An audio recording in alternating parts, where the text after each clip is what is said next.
So I want to talk about halos in early Chinese Buddhist sculpture, because I realized after this video I did about the head of the Buddha with a fragmentary halo that people weren't familiar with halos in Chinese Buddhist sculpture. There's a long history of the use of halos. Of course, we're familiar with them from Christian art, which is replete with halos from the very earliest times, and people assume that the halo is a specifically Christian thing, and in fact, like so many things in Christian art, it was taken from other cultures.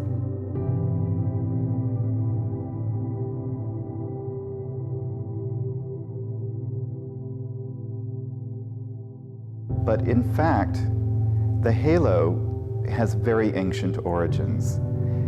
You could claim that the Egyptians first used, in their image of the solar disk, invented the idea of the halo, although I would argue that they saw it as a crown. A halo specifically is something that emanates from the head, surrounding a nimbus, a sort of aureole, an indication of spirituality and sort of spiritual power.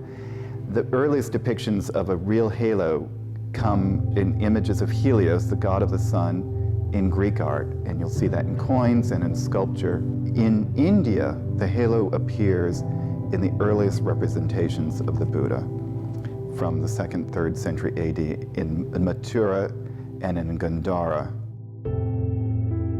And then, of course, when Buddhism was transmitted to China, you get the halo in Chinese art. In my gallery are a number of examples of halos. We have here a group of 3 sculptures.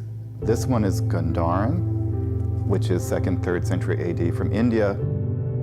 And these are Chinese 6th century AD, both with halos.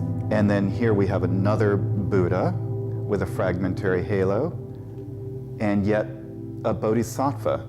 So the halo is something that started in Greece, came to India for the depictions of the Buddha, and to China, and then of course the rest of Asia, and was adopted by the Christians at a later date.